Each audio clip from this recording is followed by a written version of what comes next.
మరెన్నడూను ఉండకుండా మరణమును ఆయన మృంగివేయును. ప్రభు అయిన యెహోవా ప్రతి వాని ముఖం మీద బాష్పబిందువులను తుడిచివేయును. భూమి మీద నుండి తన జనుల నిందను తీసివేయును. ఇలాగు జరునని యెహోవా సెలవిచ్చియున్నాడు. యెషయా 25వ అధ్యాయము 8వ వచనం. Praise Jesus. ఈరోజు September 10th Wednesday. Good morning.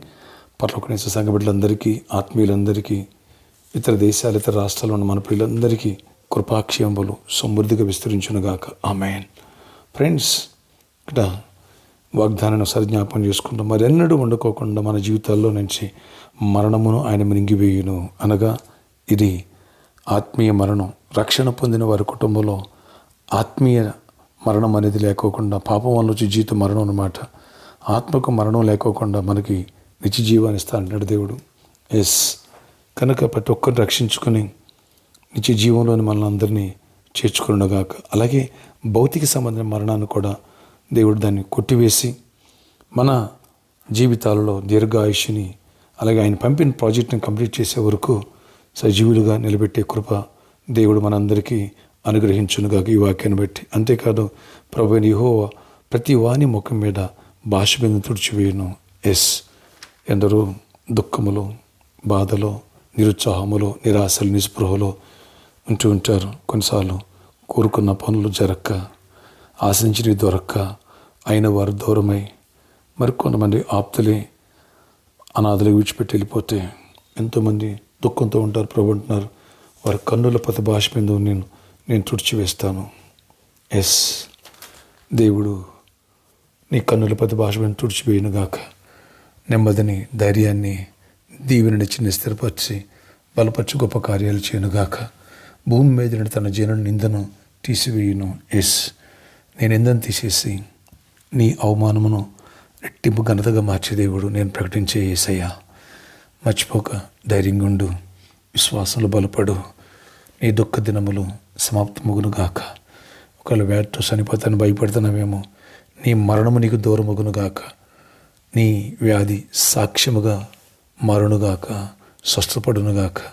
నీ సమస్య సాక్ష్యంగా మారునుగాక. నీ దుఃఖాన్ని దేవుడు కొట్టివేయునుగాక. నీ శత్రువులు ఎదుటి దేవుడు నీకు భోజనము సిద్ధపరచునుగాక. ఆమేన్. రక్షణ పొందని కుటుంబీకులను దేవుడు రక్షించుకునుగాక. ఈ రోజంతటి దేవుడు గొప్ప విజయాన్ని ఇచ్చునుగాక. ప్రతి పనిలో దేవుడు తోడైనగాక. ఆమేన్. ప్రార్థన ఆశ్చర్యకరణ. ఎవరి ప్రార్థనలు ఇస్తున్నారు? ప్రతి ఒక్క బిడ్డను దర్శించు, దీవించు, కృప చూపించు. నీ కృపగల గొప్ప కార్యాలు చేయండి. అవును నాయన, మరణముకి ఎన్నడూ వండుకోకుండా తీసేస్తున్నావు. రక్షణ పొందిన ప్రతి ఒక్కరి జీవితాల్లో నాయన ఆత్మీయ మరణం లేకోకుండా మమ్మల్ని అందరినీ కూడా నిత్య జీవంలో చేర్చుకునే దేవుడు నాయన, నిత్య రాజ్యాన్ని అనుగ్రహించే దేవుడు. అలా ఎక్కడ కూడా ప్రభు భౌతిక మరణమును, అకాలపు కాయలు ఎవరు రాలుకోకుండా అందరినీ కూడా ప్రొటెక్ట్ చేయండి. మరణకను వ్యాధులను గద్దిస్తూ మీరు గద్దించండి. యేసు నామములో నాయన మరణ పడక మీద మనం స్వస్థపరచండి.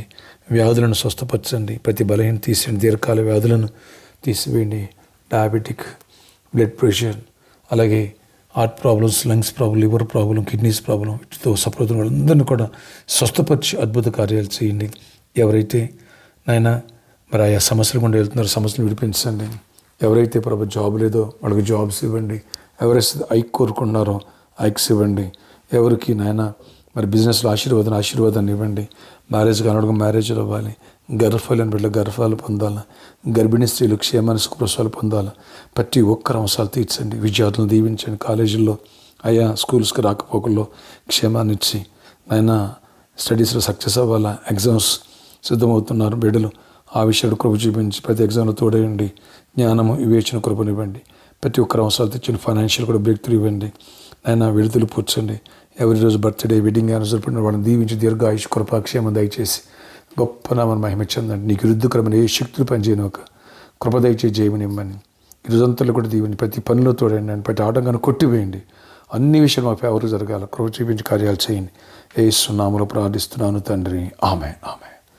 May God bless you all. Have a nice day. Happy birthday to you. Happy anniversary.